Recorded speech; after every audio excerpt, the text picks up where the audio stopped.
Estimados estudiantes, saludos en el nombre del Señor Jesús y bueno, y bienvenidos a esta segunda semana de este curso de Historia de la Iglesia. Lamentablemente, pues no tuvimos la reunión en vivo debido a mis circunstancias aquí en la isla de Puerto Rico, donde tenemos un sistema eléctrico sumamente inestable y debido a eso, pues estuvimos sin servicio eléctrico durante esa reunión. De hecho, la electricidad regresó hace unas horas, así que tuvimos más de 24 horas sin servicio eléctrico. Y bueno, pues eso es parte de las circunstancias de vivir en esta isla. Bueno, volviendo al tema que nos toca hablar, y es acerca de la historia de la iglesia. La primera semana estuvimos dedicando la atención y el tiempo para hablar acerca de la iglesia de Jerusalén. Hablamos acerca de ella porque es de la iglesia de Jerusalén que nace todo esto. Y dijimos que un grupo de creyentes, conocidos como los del camino, son los que comienzan esta secta, que era una secta realmente dentro del judaísmo, y que eventualmente pues toma vida propia, y vemos como hoy día pues el cristianismo es en sí una religión aparte a la del judaísmo. Y en esta hora pues estaré comenzando a hablarles acerca de qué ocurrió después de eso, que fue los subsecuentes eventos a partir del nacimiento de la iglesia de Jerusalén. Y es, por supuesto, la iglesia gentil. Así que todo esto comenzó cuando dos grupos de emigrantes, digamos los judíos helenistas, quienes eran llamados griegos, eso lo puede ver usted en Hechos capítulo 6, y los judíos hebraicos, quienes fueron forzados a salir de Jerusalén por causa de la persecución, y eventualmente en el año 70 el general Tito destruye Jerusalén, así que básicamente toda la iglesia de Jerusalén es forzada a salir de allí. Pero vemos que en el comienzo hay unos, digamos, vestigios de la expansión cristiana en las regiones de Judea, de Samaria, es decir, Jope, Lida, Sarón, entre otras comunidades. Y en segundo lugar también vemos vestigios de la expansión cristiana en Siria, por ejemplo, en Damasco, y en Asia Menor, lo que hoy es conocido como Turquía, particularmente lo que es la ciudad de Antioquía. Y este proceso de apertura a los gentiles fue uno en el cual Dios tuvo que intervenir con el fin de que esto ocurriera, porque era el propósito de Dios el que saliera la iglesia de Jerusalén y llegase hasta los más recónditos lugares de este planeta. Y bueno, ejemplo de esa realidad pues lo vemos nosotros en Hechos capítulo 10. Primeramente pues, vemos una visión en la que pues acá hay un lienzo frente a Pedro con todo tipo de animales inmundos, y escucha una voz que le dice: mate y come. Y Pedro responde diciendo que él nunca había comido nada inmundo, y la voz le responde diciendo: no llames inmundo lo que yo he santificado. Y a primera vista este texto bíblico parece indicarnos que Pedro podía comer pues puerco asado, lechón asado de allí de la lechonera latina de Orlando. Sin embargo, eso pues no era el mensaje de Dios.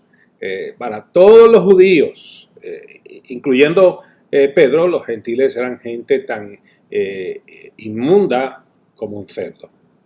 Y bajo ninguna circunstancia un judío observante entraría en la casa de un gentil, porque el hacerlo lo contaminaría. Lo que Dios le estaba indicando mediante la visión era que cuando los hombres de Cornelio, un hombre gentil, llegasen a su casa, que fuese con ellos, entrase a la casa de Cornelio y compartiese las escrituras con él y con su familia. Y Pedro entiende el mensaje de la visión. En el verso 34 podemos ver que él dice: ahora entiendo que para Dios no hay acepción de personas. Así que vemos que ese es uno de los primeros pasos que vemos en esa dirección de alcanzar, por supuesto, a la comunidad gentil. Tenemos también el caso de Felipe, el cual es llevado por el Espíritu de Dios al desierto, donde hay un hombre que era oficial de la corte real de Etiopía, y él estaba tratando de leer el libro de Isaías, pero no entendía nada de lo que estaba allí. Y entonces Felipe se le acerca y le dice, ¿se entiende lo que estás leyendo? Y claro, Felipe entonces le presenta el mensaje de Dios a través de los escritos de Isaías, diciendo el cumplimiento de esta palabra profética la vemos nosotros en Yeshua HaMashiach, en Jesús. Y vemos cómo este oficial del gobierno etíope se convierte al Señor, acepta a Jesús como su Salvador, y vemos que él va de regreso a su país también llevando el mensaje de Dios. Así que vemos dos historias sumamente importantes a lo largo ya de ese comienzo de la iglesia de Jerusalén. Pero creo que el personaje más importante cuando hablamos de esa transición de la iglesia judía a la iglesia gentil es el apóstol Pablo, un rabino conocido, quien estudió a los pies de Gamaliel y quien había sido miembro de la secta farisea, y su conversión ocurre en la ciudad de Damasco, allí en Siria, luego de que el Señor se le apareciera.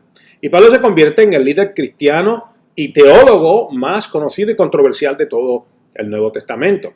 También en él podemos ver el plantador de iglesias más importante de la historia de la iglesia. Su ministerio fue enmarcado, por supuesto, en ese mundo gentil, estableciendo congregaciones y ayudando a otras congregaciones que ya estaban establecidas en Turquía, Grecia, Roma y posiblemente hasta España. No lo sabemos, pero por lo menos ese era el deseo de él, y hasta el día de hoy existe esa controversia entre algunos teólogos que afirman que sí, que Pablo llegó a España, y otros que no. No hay en realidad ciencia cierta si él llegó o no. Lo que sí sabemos es que Pablo ha sido el teólogo más influyente de todo el Nuevo Testamento.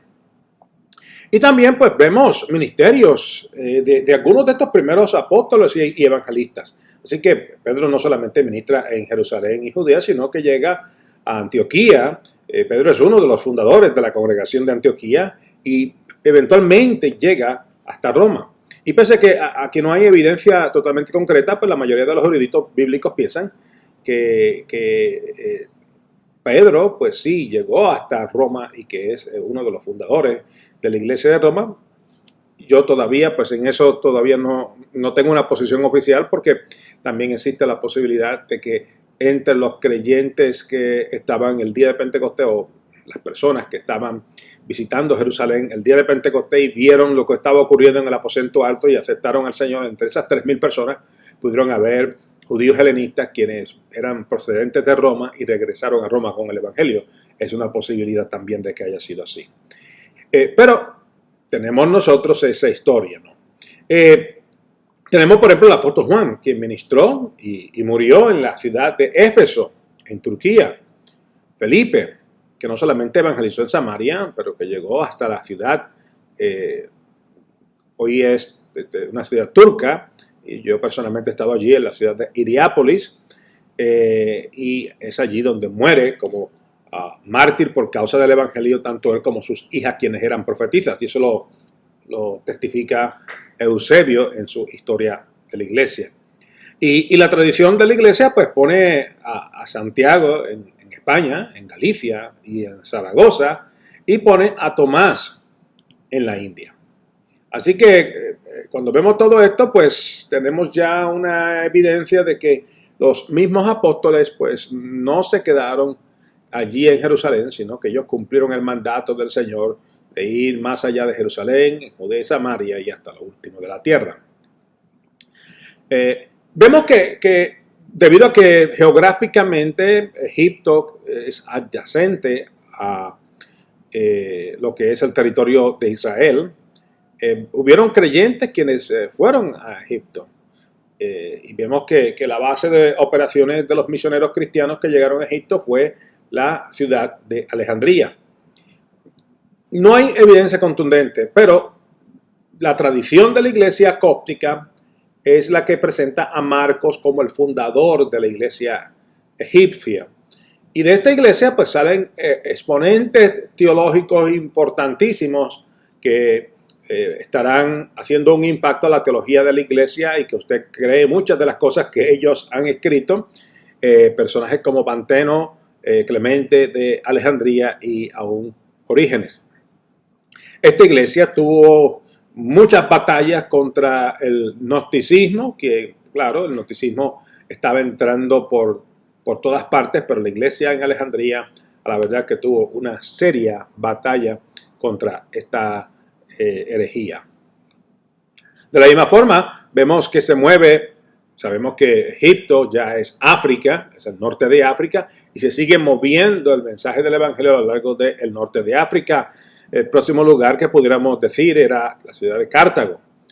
Cartago se convierte en un centro de la fe cristiana en el norte de África en adición a Egipto. Y ese lugar es donde por primera vez la literatura cristiana es escrita en el idioma latín. Tenemos unas voces teológicas sumamente importantes a lo largo del desarrollo del cristianismo en Cartago, como Tertuliano, Cipriano y por supuesto mucho más adelante San Agustín, quienes todos ellos proceden del norte de África. En cuanto a lo que es el cristianismo en Europa, particularmente en España, pues la tradición de la iglesia pone a Santiago como el fundador de la iglesia en España. También afirma que Pedro envió 7 predicadores al fin de alcanzar la península ibérica. Y una de las razones por ese enfoque que tenían los apóstoles, porque vemos que Pablo describe que deseaba llegar hasta España, es porque al final de España, particularmente donde hoy día es la comunidad autónoma de Galicia, allí se encuentra una ciudad que se llama Finisterre, que es básicamente lo que los antiguos llamaban que era el fin de la tierra. Como ellos querían llegar con el mensaje del Evangelio hasta el fin de la tierra, era el deseo de todos ellos llegar hasta el final de la península ibérica, específicamente lo que es la ciudad de Finisterre en Galicia. Y no hay mucha información al respecto. Se sabe que para el año 300 ya había una presencia cristiana en Zaragoza, en Asturias y en la región de Andalucía, pero por supuesto todo lo demás es en su gran mayoría tradición oral, y vemos que pues en la ciudad de Santiago de Compostela pues aparentemente están los restos o lo que queda del apóstol Santiago. En cuanto a Francia, vemos que la región conocida como las Galias, que hoy es Francia, fue, digamos, el epicentro de la fe cristiana desde el segundo siglo después de Cristo. Los cristianos fueron perseguidos en el año 177 después de Cristo, evidenciando que había en aquel entonces una fuerte presencia cristiana allí. Y las ciudades como la ciudad de Lyon y de Bennes eran las comunidades en donde había una sólida presencia cristiana. Y es de la ciudad de Lyon, por ejemplo, que sale el famosísimo obispo Ireneos, y se convierte en una de las voces teológicas más importantes del cristianismo. Vemos que la persecución contra la iglesia pues no estuvo limitada a la ciudad de Jerusalén. Los primeros 300 años de la iglesia están repletos de periodos de persecuciones para los creyentes por todo el imperio romano. Tenemos el caso, por ejemplo, del emperador Nerón, que tras el fuego que destruyó 10 de los 14 barrios de Roma en el año 64 después de Cristo, pues acusó a los cristianos de ser los responsables de tal tragedia, por lo que esto levanta una poderosa persecución en contra de ellos. Tenemos también el caso de Domiciano, quien persiguió y martirizó cristianos al acusarles de ser, digamos, ateos. Y la razón por la que decían que eran ateos era porque no creían en el emperador como Dios. Y por supuesto, persiguieron no solamente a los cristianos, pero persiguieron a los seguidores de la fe judaica. Tenemos al emperador Marco Aurelio, que era un excelente escritor y poeta, pero que también era uno de los perseguidores más cruentos contra los cristianos, y gobernó del año 161 después de Cristo, y fue un emperador sumamente culto, pero fue también uno de los más que persiguió a los cristianos. Y de ahí tenemos dos personajes sumamente importantes. Uno se llamaba Plinio y el otro Trajano. Plinio era el gobernador de la región de Bitinia y Trajano era el emperador romano en el año 111 después de Cristo. Y Plinio pues le escribe una carta a Trajano tras ver la valentía con la que morían los cristianos al momento de ser ejecutados por su fe en los coliseos, ¿no? Y Trajano pues le responde en forma escrita diciéndole que el crimen cometido por los cristianos no era realmente digno de muerte. Sin embargo, si alguien hiciese una acusación formal en la cual un cristiano se negase a adorar a los dioses y al emperador, entonces pues la justicia romana tendría que aplicarse a esas personas. Así que hubieron periodos de persecución, pero también hubieron periodos de, digamos, de relajación en términos de la persecución. Así que esta persecución que se habla contra la iglesia, entre el nacimiento de la iglesia en el año 1 y vemos que ya el año 300, ¿no? Todo ese periodo de 300 años fue un periodo de, sí, habían momentos de gran persecución, pero había también momentos en los cuales los creyentes podían, yo no diría en forma pacífica, porque siempre ha habido controversia cuando la fe cristiana llega a un lugar, pero sí puedo decir de que por lo menos no todos fueron mártires. Hubieron muchísimos mártires, muchísimos, pero si contamos todos los mártires que hubieron en ese periodo de tiempo comparados con los mártires que han habido en los últimos 50 años en nuestro periodo, nosotros tenemos en estos momentos más mártires que todos los que hubo en los primeros 300 años de la iglesia. Y esa es una realidad histórica innegable. Y no estoy menospreciando ni estoy minimizando el periodo de los mártires por causa del Evangelio, porque ya ustedes han visto el video acerca de los mártires. La iglesia tiene una responsabilidad de honrar la memoria y la vida de estos mártires, pero tenemos que entender que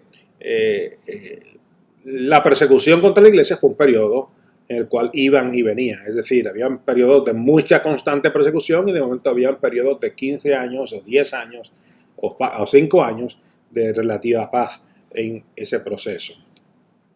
De los mártires, los más conocidos, pudiéramos hablar de Ignacio de Antioquía, que en el año 107 fue condenado a morir, y de camino a Roma, donde sería martirizado. Ignacio escribe 7 cartas, las cuales reflejan, digamos, el pensamiento teológico de la iglesia de ese momento histórico.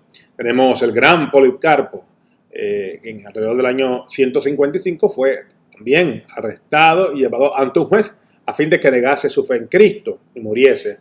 Y al preguntarle al juez si él maldecía a Cristo, Policarpo responde: yo llevo 86 años sirviéndole y ningún mal me ha hecho. ¿Cómo he de maldecir a mi rey que me salvó? Y la reacción pues, del juez fue condenarlo pues, a morir.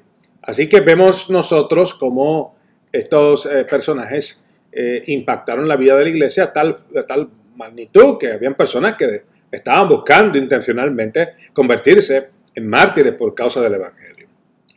Y vemos que dentro de todo esto, pues la vida cristiana tenía unas prácticas y una liturgia que no era aceptada por la sociedad de aquel entonces, lo cual creó malas interpretaciones y causó el que se dijesen cosas con el fin de perseguir a los cristianos. Entre ellas se decía que los cristianos tenían orgías entre hermanos y hermanas, que los cristianos eran caníbales. Claro, venía de este concepto de comer el cuerpo de Cristo y beber la sangre de Cristo.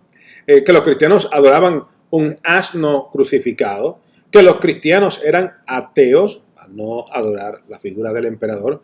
Y vemos entonces que eso crea en la comunidad cristiana la necesidad de que se levantasen personas que defendiesen la fe cristiana, los grandes apologistas. Y entre ellos los más conocidos es, por ejemplo, Quadrato, se cree que es el autor del discurso a Dioneto, la cual era una de las primeras apologías en el segundo siglo después de Cristo. Tenemos a Arístides, quien alrededor del año 138 después de Cristo pues también compuso una apología. El más famoso de todos yo diría que es Justino Mártir, y fue autor de 3 apologías. Tenemos también a Teófilo, obispo de Antioquía, que en el año 180 pues escribió 3 apologías a una persona que se llamaba Autólico.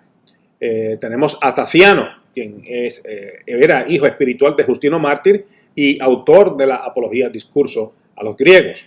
Tenemos otro personaje que se llamaba Atenágoras, quien escribió un documento que se llamaba En defensa de los cristianos y otro documento que se llamaba La resurrección de los muertos. Otro que era muy famoso en edición de Justino Martín era Orígenes. Y Orígenes escribió en el siglo III una refutación llamada Contra Celso. Y por supuesto, el famoso apologista Tertuliano, quien fue un apologista ya en el siglo III y escribió unos 8 tratados importantísimos en defensa de la fe cristiana. Bueno, y como les mencioné, la batalla principal que tenía el cristianismo en aquel entonces no era realmente contra Roma, pese a que eran perseguidos, no era contra el judaísmo, pese a que la religión judaica perseguía a los cristianos, pero la gran batalla teológica desde el comienzo fue contra el gnosticismo. El gnosticismo viene de la palabra griega gnosis, que quiere decir conocimiento, y según los gnósticos este conocimiento era reservado para quienes poseían el verdadero entendimiento.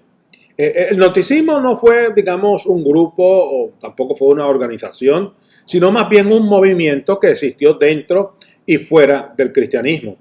El gnosticismo dentro del cristianismo pues trató de reinventar la fe cristiana en términos que eran inaceptables para los cristianos.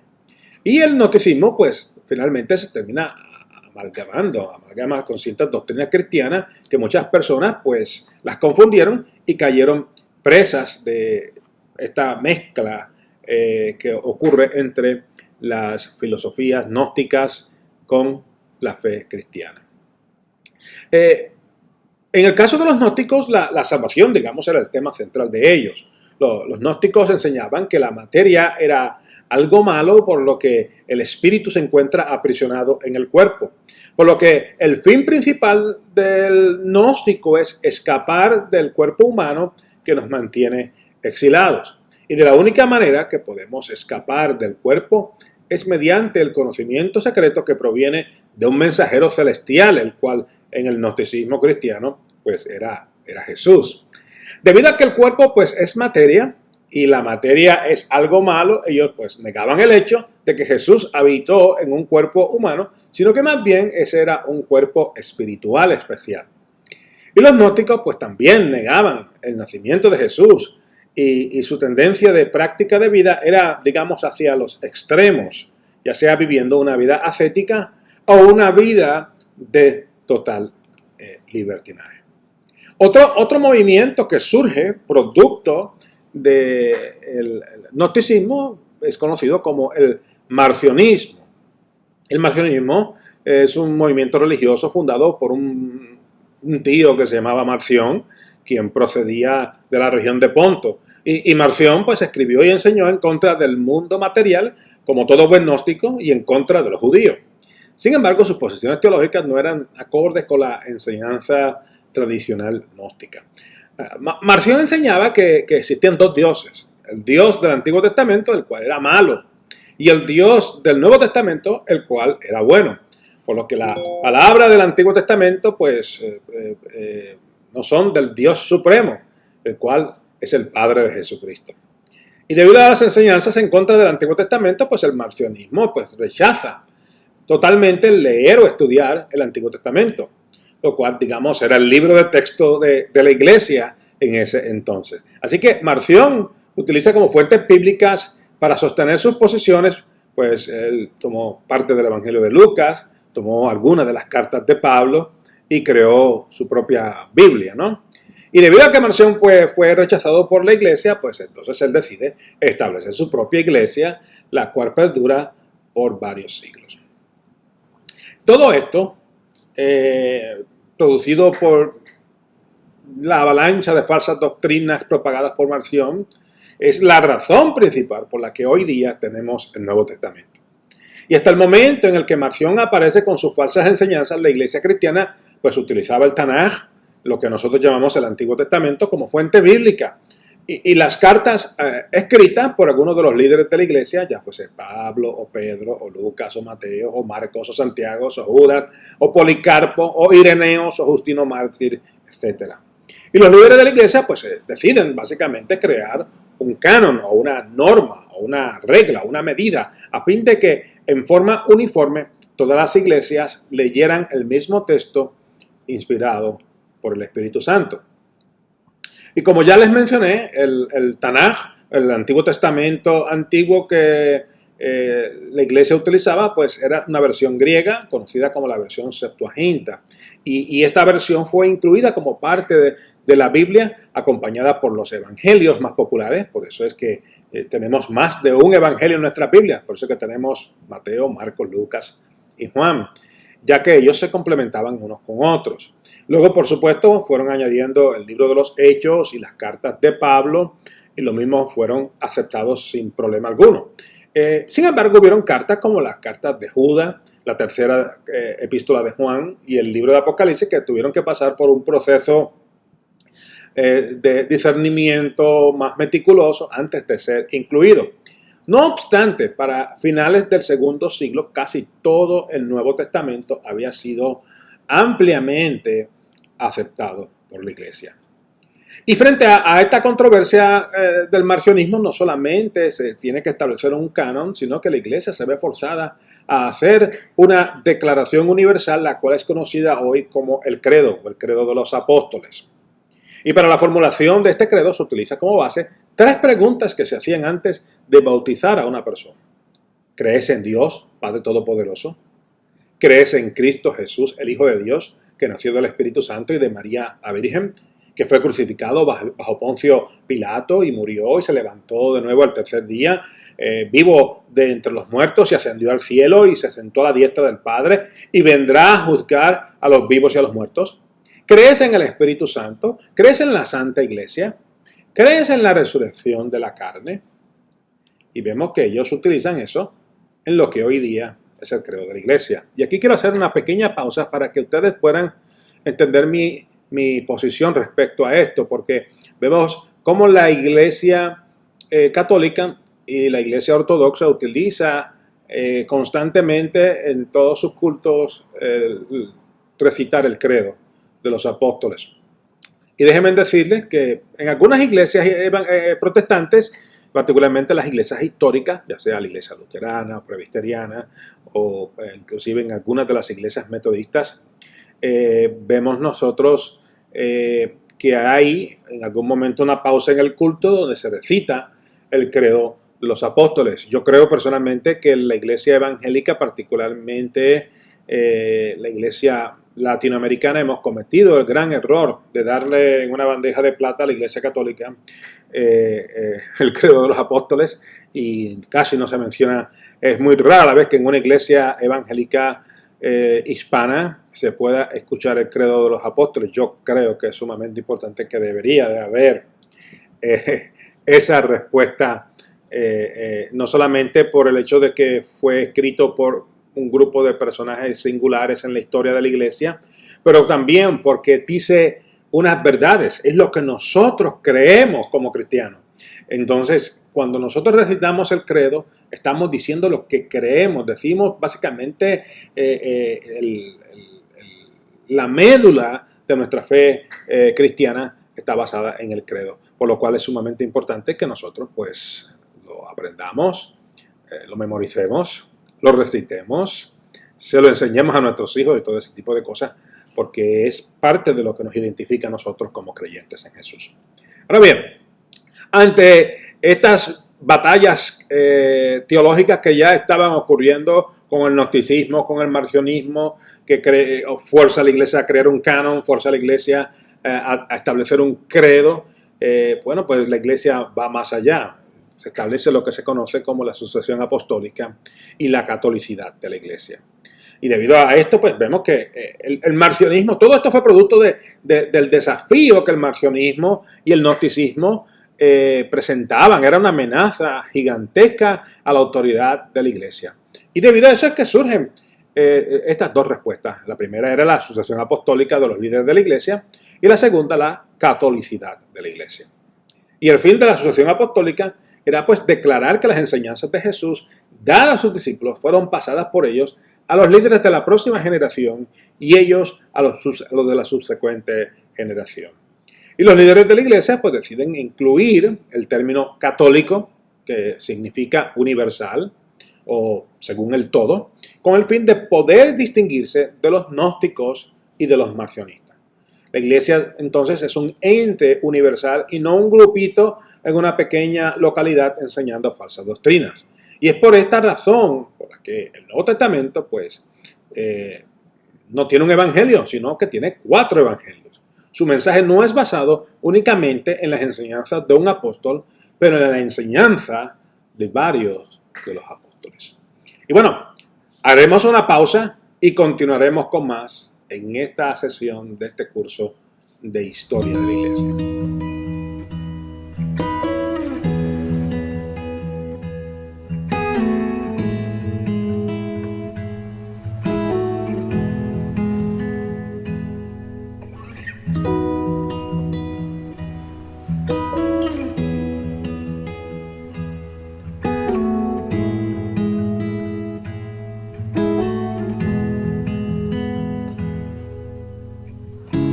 Amados estudiantes, continuamos con este recorrido por los primeros años de la historia de la iglesia. Hemos hablado acerca de la iglesia ya gentil, vemos el impacto de Pablo, vemos cómo la iglesia tiene que batallar contra el gnosticismo, el marcionismo y cómo eventualmente surgen como resultado de esta defensa de la fe en contra de herejías y falsas doctrinas. Ciertas cosas que nos llegan hasta el día de hoy, cosas como por ejemplo el canon de las escrituras del Nuevo Testamento, también el credo de la iglesia, particularmente el credo de los apóstoles, y claro, ahí vemos que hay otros credos que se establecen como el credo niceno, el credo de Atanasio, y hay otros credos que básicamente también pues son credos que responden justamente a esta gran batalla que había en contra de las herejías y falsas doctrinas. Y de la misma forma vemos también el surgimiento de el poder distinguir la enseñanza correcta de la incorrecta mediante el establecimiento de la asociación apostólica, y vemos cómo entonces para poder distinguir los pequeños bolsillos de falsas doctrinas en diferentes ciudades, se establece básicamente este concepto de la iglesia universal, la iglesia católica, la iglesia global. Así que teniendo ya ese conocimiento, vemos entonces de dónde que sale esta que le llamamos nosotros iglesia católica, y vemos cómo eventualmente de esa vertiente pues vemos varias hijas o en algunos lugares pues pudiéramos hablar divisiones. A mí no me gusta utilizar el término divisiones, pero pudiéramos hablar que pudiera ser fragmentos, pudieran ser hijas o lo que sea, como usted quiera llamarle. Pero básicamente de ahí es que sale lo que vemos eventualmente en términos de lo que es la iglesia del este, la iglesia ortodoxa, la iglesia protestante. Y tenemos nosotros, antes de llegar a todo eso, que hablar acerca de ciertos importantes maestros que tuvo la iglesia. Y fue todo, por supuesto, debido al surgimiento de estas herejías como el gnosticismo y el marcionismo. Hay que entonces verse forzado a presentar posiciones teológicas más allá de lo enseñado y lo escrito por los primeros apóstoles. Y el presentar posiciones teológicas formales pues no fue nada nuevo, ya que la mayor parte de lo escrito en el Nuevo Testamento es precisamente eso. Posiciones teológicas como las de Pablo, como las de Pedro, como las de Santiago, como la de Juan. En circunstancias específicas estamos viendo las posiciones teológicas de estos personajes en el contexto a la palabra de Dios. Y no obstante la necesidad y la realidad de que estas enseñanzas eran una respuesta a circunstancias específicas, no podemos obviar el hecho de que cada uno de los maestros que a continuación revisaremos intentaron pues sistematizar la teología cristiana en respuesta al intento de sistematización de grupos herejes que ya se estaban haciendo. Y entre ellos yo diría que uno de los más importantes se llamaba Ireneo. Ireneo era un obispo en la ciudad de Lyon, hoy en Francia, y él era oriundo de la ciudad de Esmirna, en lo que hoy es Turquía. Él también fue un discípulo del obispo Policarpo. Y el enfoque teológico de Ireneo era, digamos, contrario al de Orígenes o al de San Agustín, quienes se dedicaron en parte a la filosofía y la especulación teológica, por lo que la enseñanza de Ireneo era sencilla y era dirigida a refutar las falsas doctrinas de los grupos herejes. Ireneo presenta a sus lectores a un Dios que pastorea a su grey, por lo que uno de los temas que él desarrolló fue el de presentar a Dios como el pastor que a lo largo de la historia nos ha dirigido a fin de que nosotros alcancemos redención. Ireneo indica en sus escritos que Dios puso al hombre y a la mujer en el jardín de Edén no en un estado de perfección, sino en un estado de inocencia, a fin de que ellos desarrollasen un estilo de vida en el cual en su libre albedrío pudiera glorificar a su nombre y que a la larga pues pudieran ser aún mayor que los ángeles. Así que esa posición de Ireneo, la cual no es muy conocida, en contraste con la posición tradicional de la iglesia de que el hombre y la mujer en su estado original estaban en estado de perfección, contrasta con lo que presenta Ireneo de que no estaban realmente en perfección, sino que estaban en un estado de inocencia. Y esa demarcación pues es muy interesante porque en el día de hoy las iglesias ortodoxas y las iglesias del este apoyan la posición de Ireneo con respecto a Adán y Eva en el jardín del Edén. En la opinión de Ireneo, la función de los ángeles era, digamos, similar a la de un tutor, de un príncipe. Es decir, por un periodo de tiempo, carácter temporal, el tutor pues tiene autoridad sobre el príncipe. Pero al cumplirse el tiempo, el príncipe pues será la persona que ejerza la autoridad. Y el propósito divino era el que los seres humanos caminasen de la mano de Dios, teniendo un estado de comunión con Él aún más profundo que lo que los ángeles experimentan hoy. Y de acuerdo a Ireneo, parte de la razón por la que pues, Lucifer se rebela contra Dios es porque sintió celos del destino final de la nueva creación de Dios. Ireneo pues enseñó que la encarnación de Jesucristo no fue un hecho forzado, en el cual Dios no tuvo otra opción sino enviar a Jesús por causa del pecado. Ireneo enseñó que Dios en su gran plan eterno ya había planificado el que la encarnación ocurriese a fin de que hubiese la intimidad perfecta entre el Creador y la creación. El pueblo de Israel, de acuerdo a Ireneo, pues cumple un papel importante, ya que es a través del pueblo de Dios que el Señor mantiene viva la llama de redención, restauración y comunión eterna con el Padre. Y luego del pecado adámico, pues Cristo viene con el fin de corregir el mal hecho por el pecado, derrotar a Satanás y traer libertad. Entonces, la iglesia, de acuerdo a Ireneo, pues se convierte en el cuerpo de Cristo en la tierra, siendo Cristo la cabeza de la iglesia. Y ese cuerpo se mantiene unido a Él mediante el bautismo, mediante la adoración y mediante la Santa Cena o la Eucaristía. Y al final de los tiempos, pues Dios continuará en su rol de pastor eterno y la humanidad continuará creciendo en comunión con Él. Así que esas eran las posiciones que tenía el gran Ireneos. Pasemos ahora a otro personaje que se llamaba Clemente de Alejandría. Ya por escuchar la palabra Alejandría, pues sabemos que venía de Egipto. Pero bueno, la razón es que en realidad Clemente no había nacido en Alejandría, no había nacido en Egipto.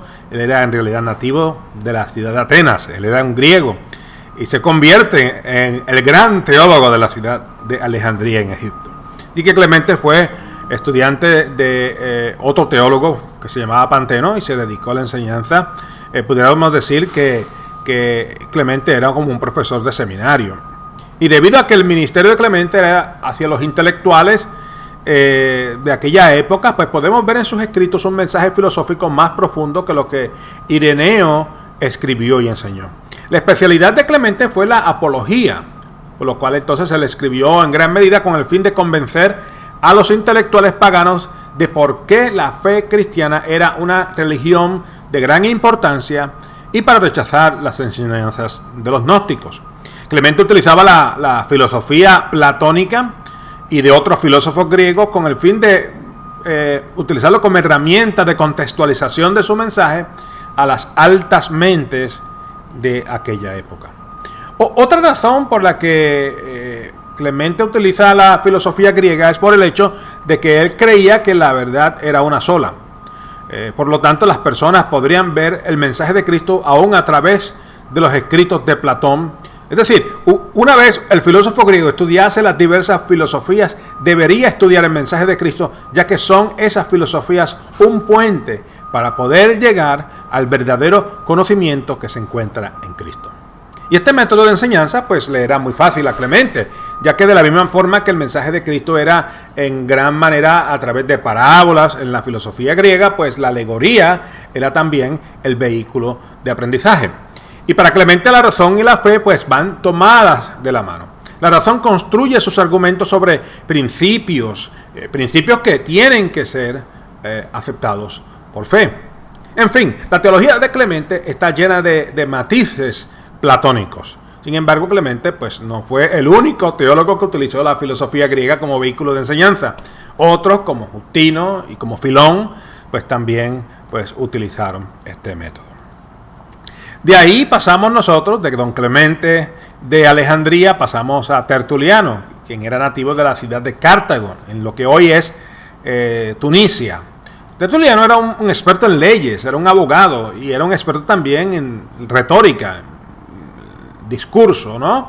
Y fue un excelente orador y escritor, convirtiéndose en una de las voces apologéticas más importantes de los primeros 300 años de la Iglesia. La enseñanza de Tertuliano era, digamos, opuesta a la de Clemente, ya que Tertuliano objetaba que se utilizase la filosofía griega con el fin de poder contextualizar las escrituras. Así que ya usted puede ver que las posiciones diferentes dentro de la Iglesia ha ocurrido desde su nacimiento, ¿no? La posición principal de Tertuliano era que los gnósticos no tenían ningún derecho a transversar las escrituras, ya que las mismas eran propiedad de la Iglesia. Todas las iglesias cristianas concuerdan con las interpretaciones básicas de las escrituras y quienes desean cambiarlas o torcerlas son simplemente herejes. Eso era lo que enseñaba Tertuliano. Y esta posición de Tertuliano pues le ha permitido a la Iglesia de Roma imponer hasta el día de hoy su superioridad por encima de la Iglesia del Este, del movimiento protestante y de otros grupos religiosos. Tertuliano enseñaba que la fuente de todo era las escrituras. Y una vez la persona llegaba a ellas, no había necesidad de buscar una nueva revelación. Es decir, una vez el cristiano encuentra la palabra de Dios interpretada por la Iglesia, en ese instante cesa la búsqueda de seguir indagando. El creyente demuestra su falta de fe si continúa más allá de lo aprendido por la Iglesia. Tertuliano también se opuso a toda especulación bíblica, ya que el creyente se expondría a caer en el error. Es por eso que vemos eventualmente que surge ese famoso pensamiento de que no se podía leer la Biblia porque la Biblia podía volver a uno loco, ¿no? La disciplina rigurosa del Evangelio era, digamos, central en la enseñanza de Tertuliano. Y según pasaba el tiempo, pues criticaba los cambios que estaban comenzando a ocurrir dentro de la Iglesia.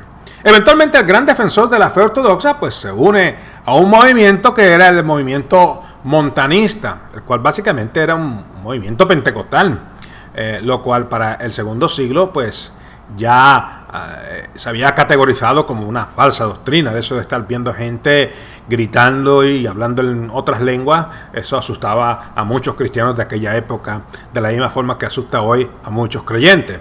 Así que vemos que no es nada nuevo. Y al final de los días, pues Tertuliano también abandona el movimiento montanista, acusándolo de ser tan flexible como la Iglesia tradicional. Y pese a todos estos cambios en la vida de Tertuliano, vemos que él es considerado como una figura de suma importancia, ya que es él quien se refiere a Dios como una sustancia en tres personas. Es decir, Tertuliano es el precursor de la doctrina de la Trinidad. De ahí pasamos a otro personaje que se llamaba Orígenes. Orígenes era discípulo de Clemente de Alejandría, así que era una persona que provenía de Egipto. Era una de las mentes más privilegiadas del cristianismo del segundo siglo, lo cual lo convierte también en uno de los más importantes apologistas de la historia de la Iglesia. Orígenes sigue el estilo de enseñanza de su maestro Clemente y por lo tanto utilizó la filosofía griega como método contextual de compartir las escrituras con las mentes filosóficas de su tiempo. En el caso de Orígenes, pues él utilizó el neoplatonismo. Sin embargo, Orígenes se mantuvo siempre alerta a no caer en el error de negar la doctrina cristiana en favor de la filosofía, por lo que él decía que nada que fuese diferente de la Iglesia o lo enseñado por los apóstoles puede ser aceptado como verdadero. Pese a sus posiciones que, digamos, afirmaba lealtad a la doctrina de la Iglesia, pues Orígenes también tenemos que admitir que pues no dejó nunca de especular teológicamente, era un gran especulador teológico. Y ejemplo de las especulaciones de Orígenes, pues tenemos las dos historias de la creación en el libro de Génesis. Ambas historias pues son motivos de especulaciones hasta el día de hoy. Orígenes opinaba que la primera historia era acerca de una creación espiritual. Y este argumento es basado en gran manera en la filosofía platónica que tanto velaba por no mezclar con la doctrina de la Iglesia. Orígenes también pues especula que en un momento dado todas las almas espirituales se salvarán, ya que el diablo es espíritu y que el diablo también pues terminaría siendo salvo. Así que vemos cómo, pese a que él decía que no quería mezclar la doctrina con la filosofía, siempre terminó mezclando una cosa con la otra. Y bueno, el último gran maestro que pudiéramos, había muchos más, pero para los efectos de esta clase en esta hora, es el personaje de Cipriano. Cipriano pues era proveniente de Cartago y eventualmente pues se convierte en obispo de esta ciudad. Y al llegar la persecución a su ciudad, pues Cipriano huye a fin de continuar enseñando a sus fieles desde el clandestinaje. Y esto fue sumamente criticado por muchas personas quienes pensaban que Cipriano era un cobarde. Pero años más tarde pues él demostró que estaban equivocados porque él se entrega voluntariamente para convertirse en mártir por causa del Evangelio. Hay una frase, y es por eso que he incluido a Cipriano en esta lista, es por el hecho de esta gran frase. Y él dice: nadie que no tenga a la Iglesia por madre puede tener a Dios por padre. Y de aquí, de esta expresión, que la voy a repetir, nadie que no tenga a la Iglesia por madre puede tener a Dios por padre. Ahí es que entonces adquirimos ese gran concepto de la Santa Madre Iglesia Católica. Hacemos una pausa y regresamos con más en esta sesión especial grabada de este curso de Historia de la Iglesia.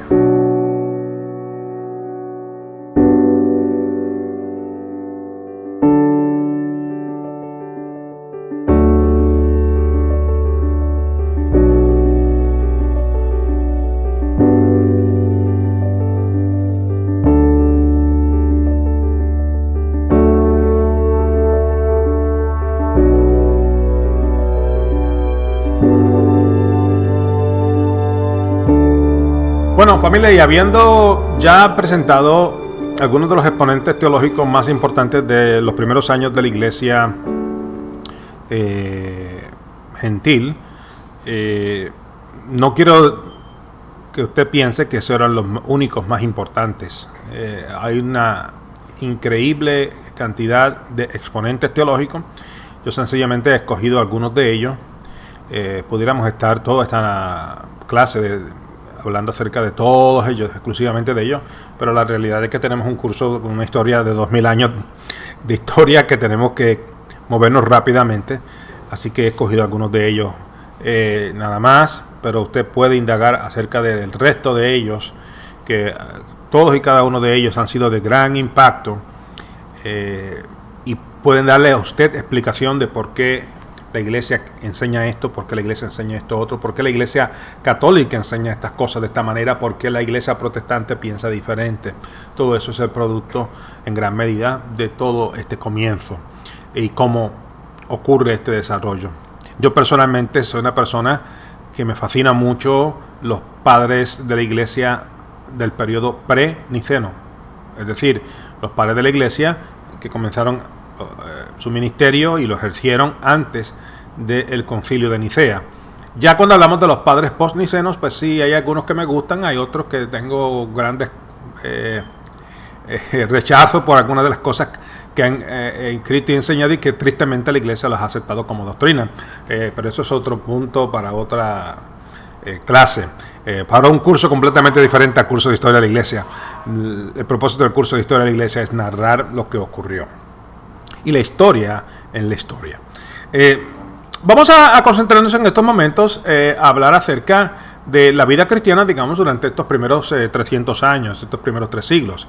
En el contexto de la iglesia de Jerusalén, los creyentes pues se reunían para celebrar el Shabbat a la caída del sol, y el viernes, digamos, estudiaban las escrituras, el sábado iban a la sinagoga, y luego el domingo pues se reunían para celebrar la resurrección de Jesús, partir el pan con gozo y alegría, y tener lo que se llama en el idioma griego koinonia, que es decir, tener ese tiempo de confraternidad, lo que le llaman en el idioma inglés fellowship. Y a partir del segundo siglo, pues se elimina la parte de compartir el pan y es reemplazado por la comunión, la Eucaristía únicamente. Entonces ya no había comida. En el tiempo de la iglesia de Jerusalén, pues había comida y había Eucaristía, pero no, eventualmente ya a partir del segundo siglo se elimina la parte de la comida y solamente se queda el aspecto de la Santa Cena, de la Eucaristía. Y es este momento, pues ya pues se limitaban como participantes de la Santa Cena solamente las personas quienes eran bautizadas. Es decir, hubo una transición en la cual de que se recibía a todo el mundo en la mesa, era una mesa abierta a todos, ya entonces se comienzan a establecer reglas. Y una de las reglas que se establece era que para poder tomar la comunión, la persona tenía que estar bautizada. Otra costumbre que comenzó a partir del segundo siglo fue, digamos, el de celebrar la Santa Cena, la comunión, la Eucaristía, en las tumbas de los mártires o de los fieles quienes habían fallecido. Básicamente las catacumbas toman preponderancia durante este periodo de tiempo. Y la iglesia, pues, durante los primeros 250 años de su historia, pues, se reunió en casas. El concepto de templos comenzó poco a poco, a partir del año 256 después de Cristo, en el que, pues, se comenzaron a alquilar casas con el fin de reunirse para el culto. Y era básicamente una casa que se utilizaba como si fuese una iglesia. Y eventualmente, cuando Constantino legaliza la fe cristiana, ya entonces el gobierno del Imperio Romano comienza a darle a la iglesia cristiana grandes templos que en el pasado habían sido dedicados a deidades paganas y ahora se convierten en templos de la iglesia cristiana. Eso va ocurriendo más tarde, pero por lo menos los primeros 60 años de la iglesia era todo en las casas. Y una vez el cristianismo se convierte en religión oficial del Imperio Romano, pues ya entonces vemos un cambio radical. Y yo diría que lo que nosotros practicamos como cristianismo en el día de hoy es el producto de lo que ocurre a partir de Constantino hacia acá. El cristianismo en su forma original, antes, lo que yo llamo el periodo preniceno, que es el cristianismo, digamos, más puro, es casi inexistente en el día de hoy. Y bueno, al principio, cuando hablamos de lo que era, digamos, el bautismo era celebrado inmediatamente, se convertía en una persona. Así fue que comenzó. Felipe le dijo al eunuco etíope, mira, ¿te quieres bautizar? Y aquí hay agua y no hay quien nos impida, le dice el etíope a Felipe, y se lanzan los dos al agua e inmediatamente Felipe bautiza al etíope. Sin embargo, con la llegada de los gentiles, pues fue necesario entonces establecer un proceso de preparación antes del bautismo. ¿Por qué? Porque el gentil no tenía concepto, como el judío, de los significados de lo que es el bautismo. Y de ahí es que tenemos entonces un concepto nuevo que llega a la iglesia y que se ha quedado hasta el día de hoy, que es el concepto del catecismo. El catecismo tenía como fin enseñar al nuevo convertido en las doctrinas más importantes de la fe cristiana antes de que él o ella hiciesen una confesión pública de fe mediante el bautismo. Así que durante el tercer siglo se celebra el bautismo solamente durante el domingo de resurrección. El mismo era casi siempre un bautismo por inmersión. excepto si había escasez de agua o si la persona se encontraba en un lecho de muerte. En dichos casos, entonces el bautismo era por aspersión. Las personas pues ayunaban viernes y sábado y el domingo temprano eran bautizadas. Los hombres eran bautizados separados de las mujeres, ya que el bautismo en aquel entonces era desnudo. Las personas tenían que dar toda su ropita para poder ser bautizados. Así era como era en aquellos tiempos, y por eso era que el bautismo era separado. Los hombres se bautizaban en un lugar separado y aparte de las mujeres. Al comienzo de la iglesia, pues la jerarquía consistía en apóstoles y ancianos, que los ancianos básicamente eran lo mismo que obispos, pastores o presbíteros. Y tenemos el tercer ministerio, que es el del diaconado. El diaconado no era un rango menor que el del pastor, sino un ministerio diferente al del pastor. Contrario a lo que vemos en algunas iglesias hoy día, de que vemos al diácono, que es el que está parado en la puerta, pues esa persona realmente no es un diácono, esa persona es un ujiero, una ujier. Tampoco el que recoge la ofrenda es el diácono, como en alguna iglesia que le dicen que los diáconos van a recoger la ofrenda. El ministerio del diaconado no está hecho ni para hacer guardiapalito, ni para estar recogiendo ofrendas. Eso es el trabajo que es necesario, por supuesto, en toda congregación de ujieres. Pero el diaconado tiene un ministerio de servicio sumamente importantísimo que lamentablemente en la mayoría de las iglesias evangélicas es desaparecido. Durante este primer siglo, pues la mujer era parte de la jerarquía eclesiástica. Es a partir del segundo siglo que vemos una jerarquía eclesiástica dominada por los hombres. El trabajo evangelístico fue, digamos, esencial en la vida de la iglesia durante sus primeros 3 siglos. Y el evangelismo se practicaba en esa época, era el evangelismo relacional. Es decir, tú te hacías amigo de las personas y tenías contacto diario con esa persona, y mediante esa conexión personal era que las personas podían compartir la fe del evangelio con otras personas. Vemos que también el símbolo de la cruz no era parte del cristianismo durante este periodo inicial, sino que era el símbolo del pez. No sé si usted ha visto esas calcomanías del pescadito en la parte de atrás de algunos coches, ¿no? Donde eso identifica a muchas personas como cristianos, ¿no? Hoy día predomina el símbolo de la cruz como el símbolo principal de la fe cristiana, pero desde sus comienzos el símbolo del pez era importantísimo, con unas letras que tenía en el centro dibujada, la letra I, la letra X, la letra O, la Y y la letra E. Y básicamente esto era como un acrónimo en el idioma griego que significaba Jesús, Cristo, Hijo de Dios, Salvador. Y la forma que se identificaban, particularmente en los tiempos de la persecución, era que llegaba una persona a un sitio y básicamente hacía en la tierra el dibujo de un pez, y si la persona al otro lado era creyente, pues le respondía haciendo otro dibujo de otro pez. Y era como ellos podían, pues en clave secreta, conectarse creyentes unos con otros. Todo eso pasa a la historia con un personaje que se llama Constantino. Constantino fue un emperador romano durante los años 306 al 337 después de Cristo. En el año 310 después de Cristo, pues Constantino pues tuvo una visión justamente antes de la batalla del puente Milvio, en la cual pues él ve una cruz y escucha una voz que le dice: por esta cruz vencerás. De ahí es que vemos cómo se reemplaza el símbolo del pez por el símbolo de la cruz. Y Constantino inmediatamente ordena a todos sus soldados que dibujen en sus escudos el símbolo de la cruz. Y claro, entonces los enemigos pensaban que ellos estaban siendo atacados por un ejército que tenía como una protección especial, que tenían como un talismán, ¿no? Y por eso pues Constantino gana esa batalla. Constantino fue un hábil político quien utilizó el cristianismo como forma de unificar su imperio. Sin embargo, pues no debemos tampoco de dudar su genuina fe en Cristo. Pasa que Constantino era un personaje sumamente complicado. Y pese a que él hablaba acerca del poder de Jesucristo y apoyaba a su madre, Helena, en sus peregrinaciones a Tierra Santa, e influenciaba en la vida de la iglesia. Tenemos, hoy día, usted no lo sabe, pero tenemos mucha teología impuesta por Constantino, que se convirtió básicamente en el jefe de la iglesia, en la cabeza principal de la iglesia. La verdad es que la conversión de Constantino ocurre justamente en el lecho de muerte, antes de morir. Él nunca aceptó ser creyente o aceptó convertirse al cristianismo hasta que justamente llegó al lecho de muerte. Ya para el año 324, ordena a sus soldados a adorar al Dios supremo el día domingo.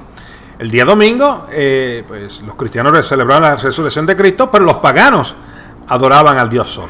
Así que le era conveniente a Constantino el que se celebraran los cultos domingos, así que él da órdenes de que no haya más celebraciones el día sábado.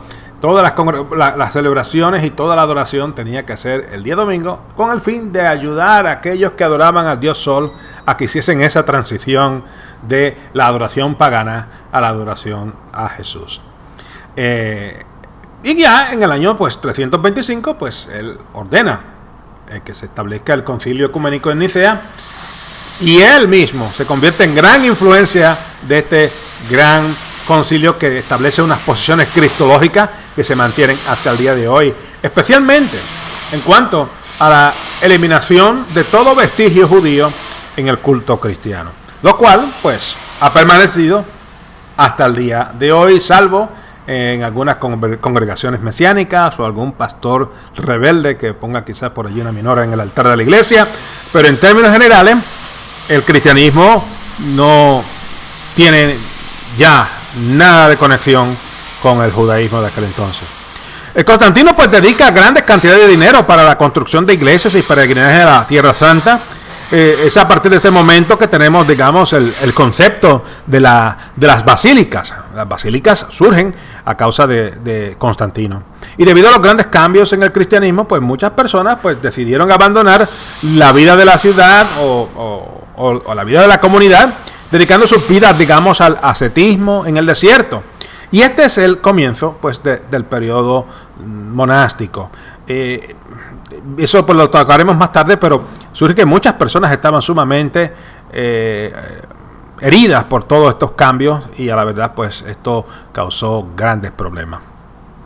Y bueno, la historia al final del día siempre ha sido escrita por los vencedores. En el caso del cristianismo, Eusebio de Cesarea fue quien tuvo el honor de escribir la historia del cristianismo durante este periodo. Y Eusebio admiraba profundamente a Constantino, pese a que no fue nunca amigo íntimo de él, por lo que sus escritos son siempre muy amables acerca del personaje de Constantino.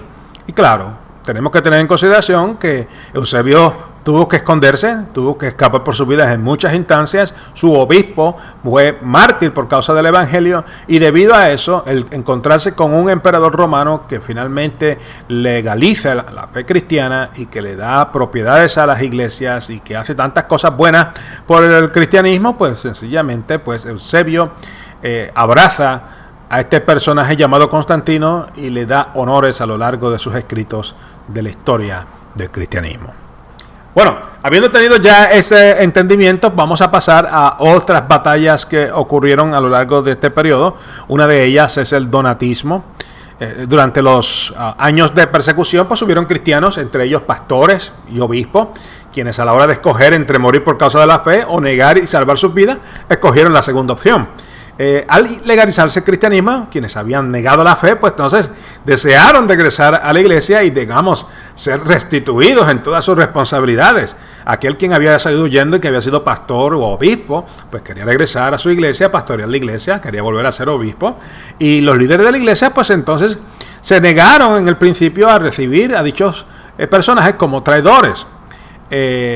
Y esto causa entonces una gran polémica, porque entonces había otro sector de la iglesia que decía que había que perdonar y olvidar y que teníamos que recibirlos también.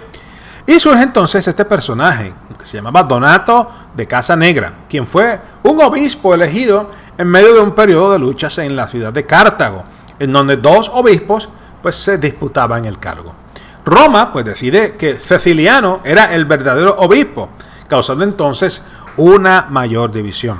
Y los seguidores entonces de Donato, que son conocidos como los donatistas, no podían aceptar a un obispo que había sido ordenado por otro obispo que había negado en algún momento la fe, que era un traidor, que era un caído.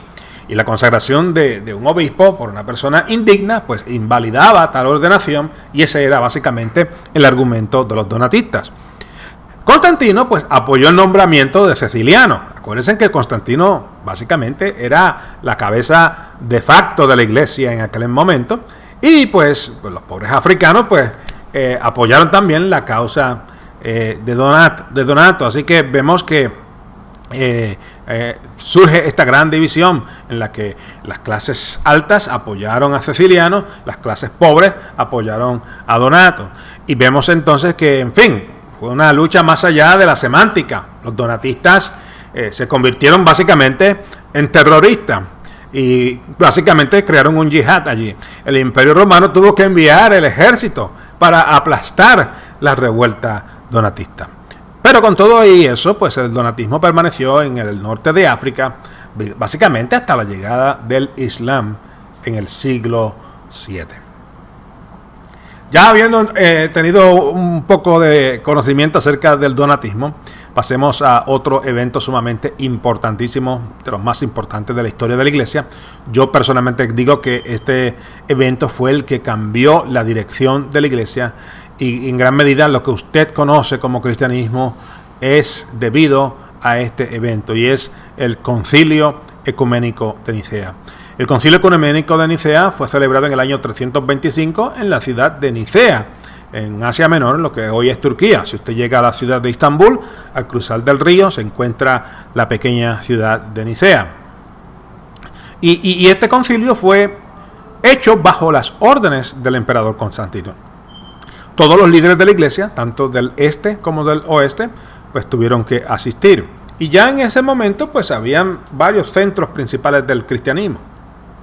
Estaba Jerusalén, pero Jerusalén era casi inexistente porque la ciudad de Jerusalén había sido destruida y porque no tenía la influencia que había. Los judíos de creyentes eran una minúscula porción. Pero en términos, pues, digamos, honoríficos, ya que la iglesia nació en Jerusalén, pues permanecía allí algo, ¿no? Y ya entonces los centros realmente de importancia era Roma, era, por supuesto, Alejandría, y por supuesto el tercero era la ciudad de Constantinopla, la cual hoy día se llama Istambul. Y básicamente todos los líderes de todos estos centros se reúnen en la ciudad de Nicea. Se oficializa allí el día de adoración domingo. Se reemplaza la adoración del sol por la de Jesucristo. Se elimina totalmente la celebración de Shabbat de los cristianos, que todavía lo hacían. Y básicamente fue un hecho por decreto. No había razones teológicas. Fue un decreto y sencillamente era, al final del día, eliminar cualquier vestigio judío. También se prohíbe la celebración de Pesaj, la Pascua judía, reemplazándose por la Pascua cristiana.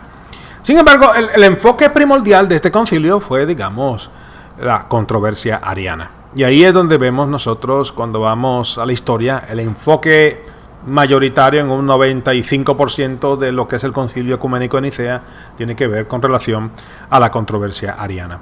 Y el origen de la controversia ariana va más allá, digamos, del momento en el que el presbítero Arrio y el obispo Alejandro de Alejandría comenzaron una batalla semántica que convenció a Constantino de hacer un encuentro entre todas las partes y resolver el asunto. Esta controversia estaba centralizada en la naturaleza de Cristo y su relación con el Padre y el Espíritu Santo, y específicamente si Jesucristo es coeterno con el Padre. Alejandro sostenía que Jesús siempre ha coexistido con el Padre, y Arrio afirmaba que el Padre siempre ha existido desde la eternidad, pero el Hijo no coexistía desde la eternidad, sino que fue el primer ser creado por el Padre. Es decir, el Padre es Dios y el Hijo, pese a que es divino, no es el Padre. Y esta posición arriana provenía de la interpretación de textos de los evangelios y de cartas apostólicas que hoy son parte del Nuevo Testamento. Arrio crea una distinción entre lo que la iglesia llama Trinidad y Triunidad. Es decir, el Padre, Hijo y el Espíritu Santo están juntos en un mismo propósito desde antes de la creación. Sin embargo, el Padre es el que ha estado desde la eternidad, el Hijo desde antes de la creación, y el Espíritu Santo es el Ruach, el soplo de Dios. Y ejemplo de esto, pues, lo encontramos nosotros, digamos, en los siguientes pasajes bíblicos. Mateo capítulo 24, verso 36, Jesús tiene un conocimiento limitado en contraste con el del Padre. Lucas capítulo 1, verso 35, Jesús llamado Hijo de Dios. Juan capítulo 8, versos del 16 al 19, dice, mi otro testigo es mi Padre quien me envió. Juan 14, 28, mi Padre es mayor que yo. Hechos 2, 33, Jesús está sentado a la diestra del Padre. Filipenses 2.9. Jesús fue obediente al Padre. Colosenses 1.15. Él, Jesús, es la imagen del Dios invisible, el primer nacido de la creación. Y estas posiciones teológicas fueron mal interpretadas por la mayoría de los líderes de la iglesia. Arrio, pues, no contradijo Juan, en lo cual pues nos dice que en el principio estaba el verbo. Más bien su posición era referente a la distinción de Dios Padre y Hijo. La posición de Arrio pues es basada en textos como Juan 17.3, que dice, y esta vida eterna para que ellos te conozcan, el único verdadero Dios y Jesucristo a quien enviaste. Arrio afirmaba que Jesús estuvo con el Padre en el principio. Sin embargo, antes del principio Jesús es creado por el Padre. Y pese a que Arrio distinguía el Padre del Hijo, él nunca negó que Jesús no era divino. Pese a que hasta el día de hoy muchos teólogos han presentado a Arrio como alguien que no creía en la divinidad de Cristo, eso es falso. Arrio afirmaba que debido a la naturaleza divina de Jesús, él merecía toda la gloria, honra, como le indica Filipenses capítulo 2, verso 8, Hechos capítulo 2, verso 24, Hechos capítulo 2, versos del 32 al 33 y Hebreos capítulo 5, versos 8 y 9. Eusebio de Nicomedia era, digamos, el líder del bando arriano en el Concilio de Nicea, mientras que en el lado trinitario se encontraban como líderes Alejandro de Alejandría y Atanasio. A Arrio pues no se le permitió entrar en el concilio porque él no era un obispo.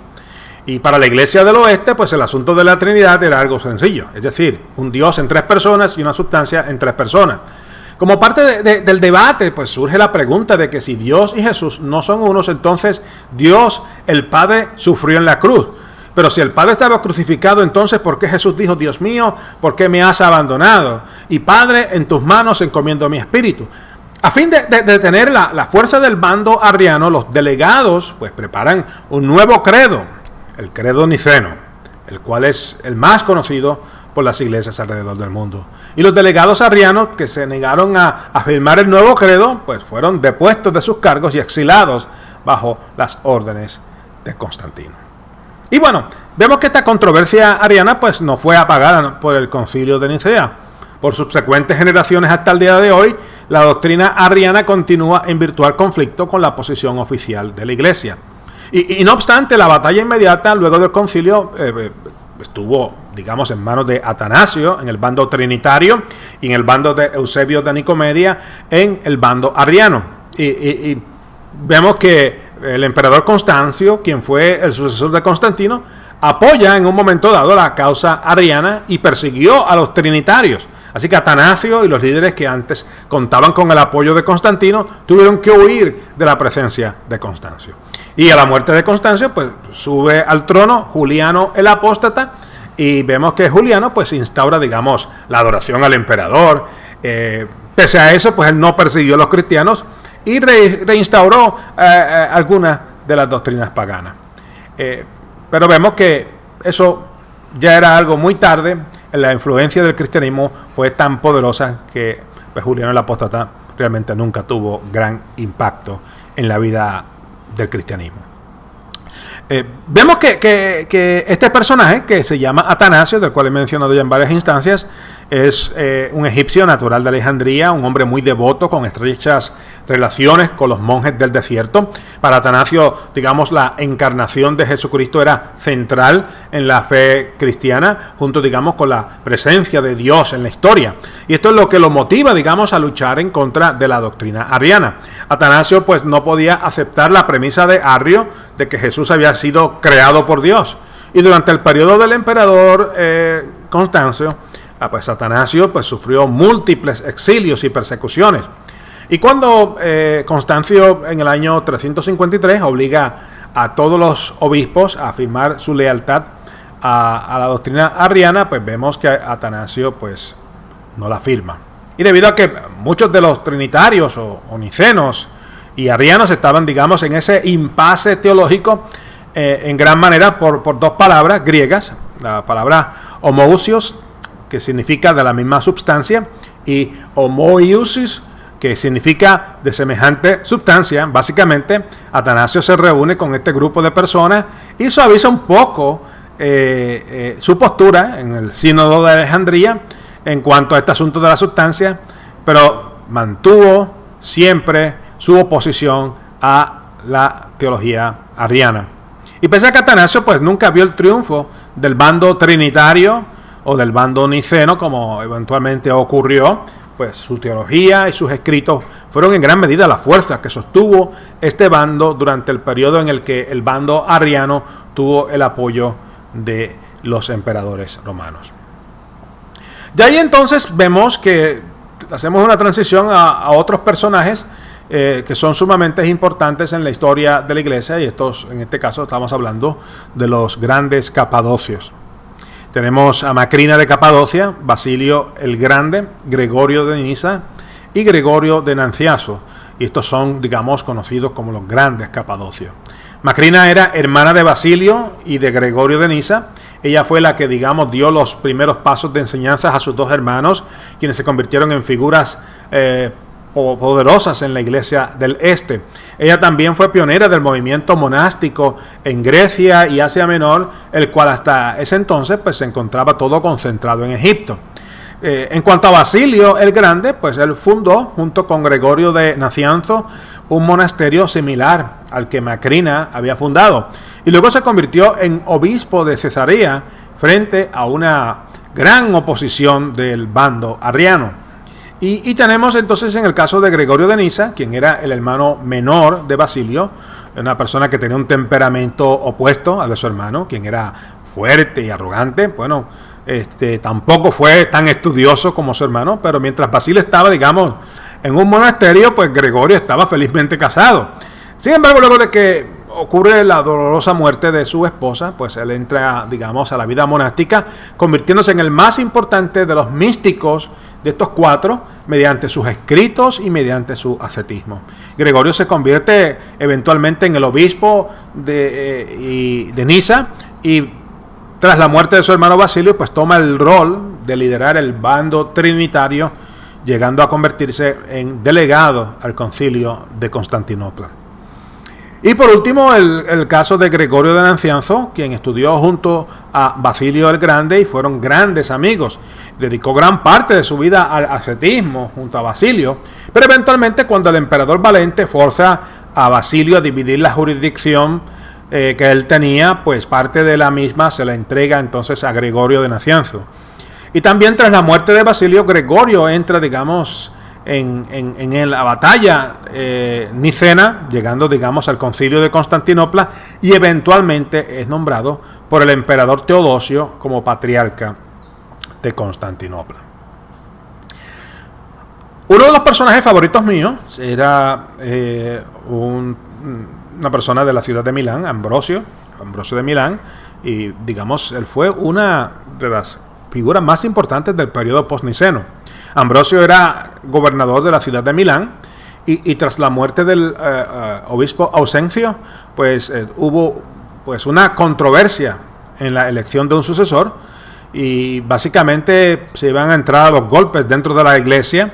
Así que Ambrosio, quien era gobernador de la ciudad, pues tuvo que ir para intervenir en la reunión, a fin de que hubiese una conversación más sosegada. Y ante el silencio de los presentes, quienes escuchaban al elocuente gobernador hablar, un niño comenzó a gritar: Ambrosio, obispo. Y la muchedumbre, en forma inesperada, también comenzaron a gritar todos: Ambrosio, obispo. Ambrosio pues trató de huir de la ciudad, lo cual pues no pudo hacer, y básicamente le indicó al pueblo que él ni siquiera había sido bautizado. Y bueno, esto no fue ningún problema para el pueblo. Así que en una semana Ambrosio lo bautizaron, lo hicieron lector, lo hicieron exorcista, lo hicieron subdiácono, luego lo hicieron diácono, luego lo hicieron presbítero y finalmente lo hicieron obispo. En una semana pasó todo eso. Ahora, la oratoria de Ambrosio era sumamente poderosa.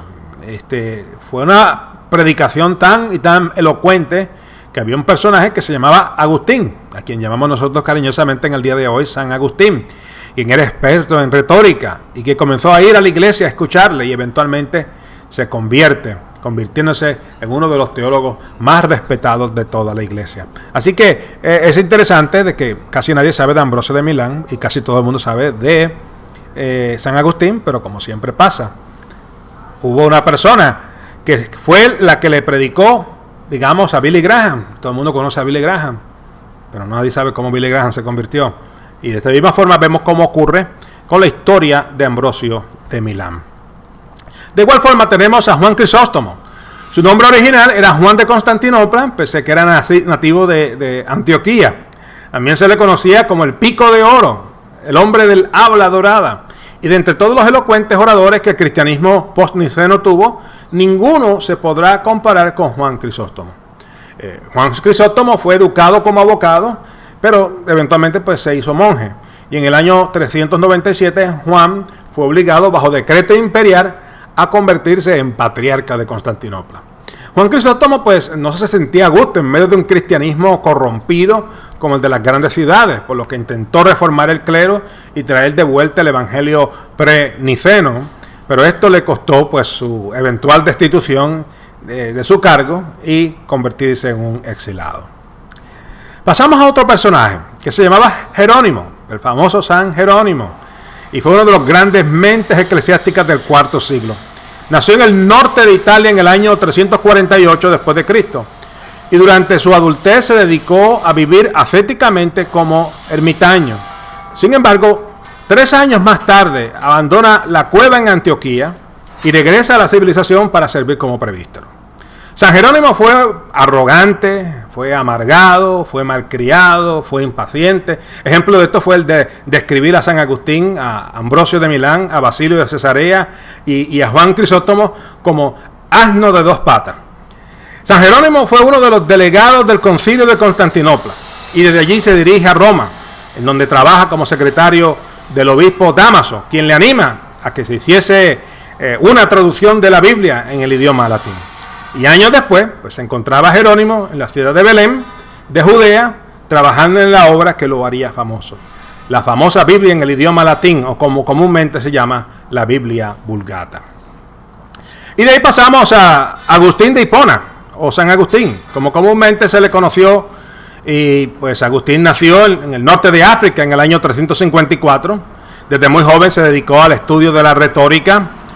Y fue durante los estudios de retórica que Agustín tuvo un encuentro con un movimiento religioso conocido como el maniqueísmo. Y el maniqueísmo era una forma de gnosticismo, utilizando el racionalismo y el estudio de los astros como su base principal. Y por supuesto, al llegar Agustín a la ciudad de Milán, pues él abandona el maniqueísmo y se convierte entonces en un neoplatónico. Pero una tarde, mientras descansaba, escuchó a un niño que mientras jugaba decía: toma y lee, toma y lee. Así que se levantó y tomó un manuscrito que tenía cerca, y el mismo contenía Romanos capítulo 13, versos 13 y 14. Y esta palabra lo impactó de tal forma que comenzó entonces a asistir a la catedral de Milán, en donde Ambrosio predicaba todos los domingos. Y por supuesto Ambrosio, quien era experto en retórica, le impactó mucho con su predicación, por lo que pronto este estilo de predicación cambió la mente y el corazón de Agustín. Y bueno, tras su conversión, Agustín fue bautizado por Ambrosio e inmediatamente abandonó la mujer con la que convivía sin estar casado, pese a que tenían un hijo en común, para irse a dedicar la vida contemplativa. Y durante este periodo es que podemos ver, digamos, las primeras obras escritas de este singular teólogo. Y ya en el año 391, pues Agustín visita la ciudad de Hipona, en donde en forma sorpresiva lo nombran presbítero, y 4 años más tarde fue ordenado como obispo de la ciudad de Hipona.